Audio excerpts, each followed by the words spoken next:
Esaú tomó sus mujeres de entre las hijas de Canaán, a Ada, a Olivama y Basemat. Estudiemos juntos Génesis, capítulo 36.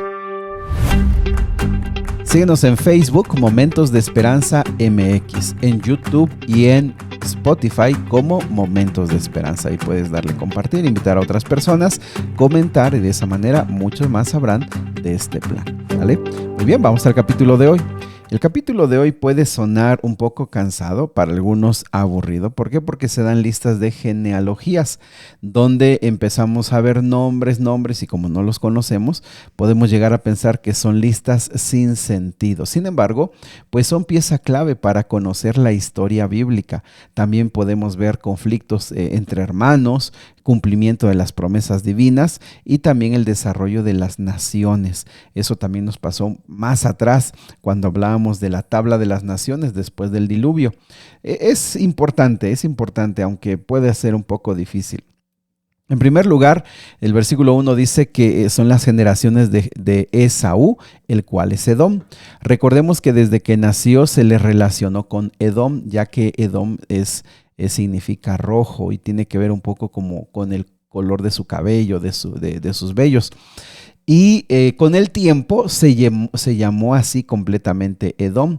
Edom está al sur del Mar Muerto y llegó a ser pues uno de los grandes enemigos del pueblo de Israel. Nosotros ya estudiamos bastante de Edom en Isaías, Jeremías, en los profetas menores y cómo estos de Edom, aunque estamos viendo aquí en ascendencia, eran hermanos, eran primos, pero llegaron a ser naciones que le hicieron la vida imposible al pueblo de Israel.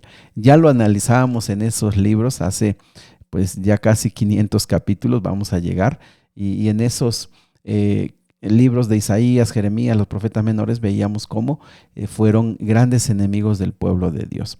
Bueno, ¿cómo comienza toda esa historia? Fíjate, por eso es importante leer, porque en el versículo 2 y 3 nos presenta que las mujeres de Esaú eran Ada, Aholibama y Basemat.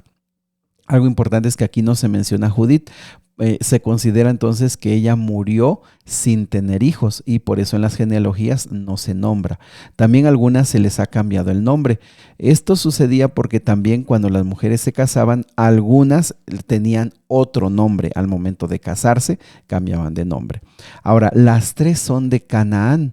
Y mis amigos, nosotros sabemos perfectamente que las tribus que vivían en Canaán eran tribus perversas, eran tribus malvadas, eran tribus que, aunque descendían de Canaán, que era uno de los nietos y descendientes de Noé, pues ellos se alejaron completamente del Dios verdadero. Entonces, mis amigos, lo que pasa aquí es que estas mujeres van a tener, por supuesto, llevar a estas familias hacia una degradación moral. Esaú todavía se aferra en el versículo número 4 y 5, los primeros hijos que tiene, uno se llama Elifaz, otro se llama Jeús, Jaalam y Coré. Fíjense que esos nombres están relacionados con Jehová. Por lo tanto, se entiende que todavía Esaú quería conservar un poco de la religión que había aprendido de su padre, de su abuelo. Quería conservar eso tan valioso. Sin embargo, la influencia de sus esposas cananeas lo llevaron a apartarse cada vez más de esa fe que él había tenido. Fíjese cómo nosotros en nuestra corta vida casi solamente pensamos en nosotros, en nuestros hijos. Conocemos un poquito a nuestros padres, a nuestros abuelos, mucho menos, pero nuestra vida es muy corta. Pero ellos que vivían más de 130, 140, 150 años, ellos sí podían ver la influencia de sus decisiones.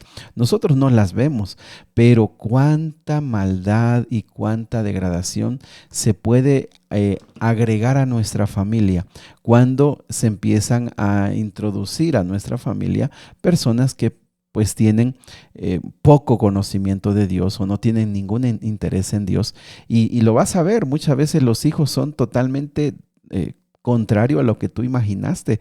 Tú les diste una buena educación, valores, principios, trataste de que se superaran, salieran adelante. Es más, hasta les dejas cierta herencia económica para que ellos puedan hacer una vida mejor. Y sucede que son todo lo contrario, que la esposa o el esposo con quien ellos decidieron unirse, pues los lleva pues por caminos totalmente contrarios a los que tú pensaste. Bueno, esto comienza con estos matrimonios. Estas mujeres, y por supuesto también que Esaú no era muy interesado en los asuntos espirituales, lo fueron alejando completamente del plan y de la bendición de Dios. El versículo número 6 dice que Esaú tomó a sus mujeres, sus hijos, sus hijas y todas las personas de su casa, sus ganados, sus bestias y todo lo que había obtenido en Canaán, y se fue a otra tierra, separándose de Jacob su hermano. Esto es muy, muy interesante porque la tierra se le había prometido a Jacob, nosotros lo sabemos. Sin embargo, no implica que Esaú tendría que irse o tendría que pelearse, tendría que separarse. Había manera de poder conservar o de mantenerse unido a los propósitos de Dios. Sin embargo, él se va. El versículo número 7 dice que porque eran tantos animales que ya no podían estar juntos, en los pastos, el agua ya no los podía sostener a todos. Sin embargo, mis amigos, les digo, si Esaú un poquito hubiera tenido ese pensamiento de conservar el conocimiento de Dios, podría haberse hecho otra historia, pero él se fue, se alejó. El versículo 8 dice que se fue a los montes de Seir, el cual es Edom. Les digo, es en la parte sur. Ya en tiempos más modernos, en los tiempos de Jesús, Edom pues es completamente una nación vecina que está en el sur. En el tiempo de Jeremías, todos esos tiempos que hemos estudiado, estaba ya completamente una nación al sur.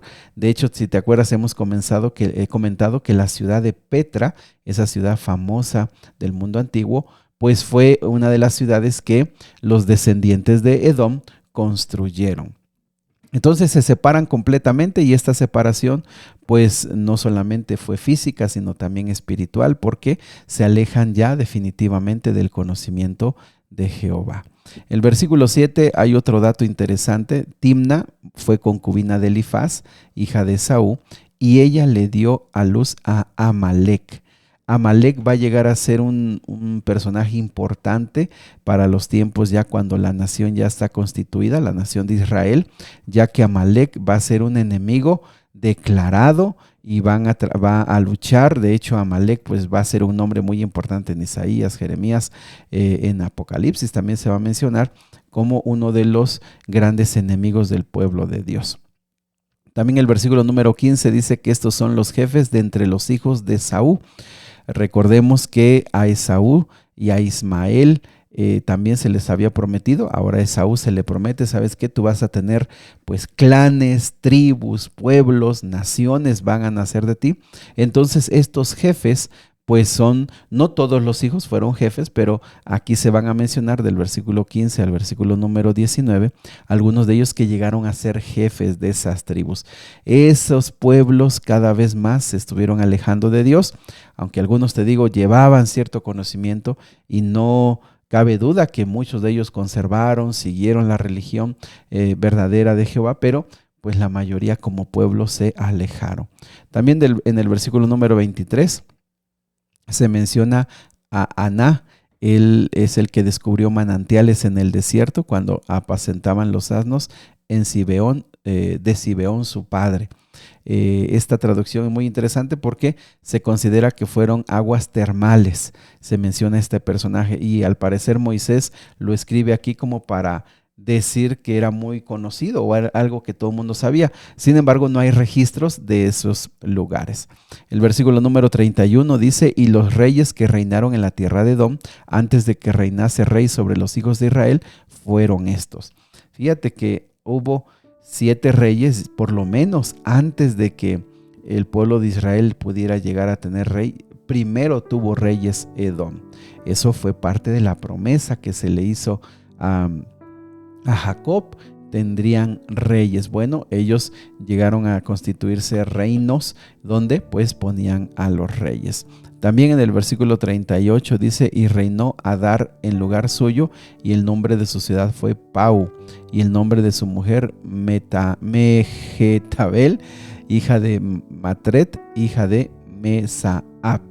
Este personaje también es importante en esta historia, y menciona Él lo menciona como una de las personas más importantes que van a llegar a ser en los reinados. Mis amigos, pues, aunque podría parecer un poco complejo y un poco cansado estas genealogías, para ellos son muy importantes. ¿Por qué? Porque empiezan a ellos a entender de dónde viene la nación, hacia dónde va, qué ha sucedido, cosa que quizá para nosotros en nuestro tiempo pues ya no tiene tanto interés.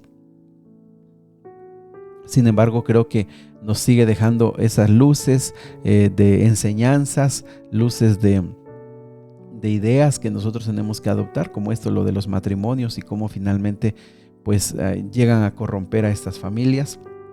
Y pues aunque nuestra vida es mucho más corta y en muchas ocasiones no alcanzamos a ver más que a los nietos y a los bisnietos, muy pocas personas los conocen. Sin embargo, debemos recordar eso, cuánta influencia tiene la persona con la que nos casamos y las personas con las que nuestros hijos e hijas se van a casar, pues tendrán una gran influencia en la dirección de nuestras familias, aun cuando nosotros ya no estemos. Querido Padre Celestial, al leer estas genealogías y pensar en la historia, cómo se resume en pocas líneas, nos hace recordar cuán pequeña es nuestra vida, cuán corta es nuestra vida, y el día de mañana se escribirá de nosotros, se hablará de nosotros, pero bueno, todo está en tus manos. Hoy nosotros nos consagramos a ti, pedimos por nuestros hijos e hijas y te rogamos, Señor, que estén en tus manos. En el nombre de Jesús. Amén. Sigue orando, abre tu corazón al Señor, el Señor quiere escucharte.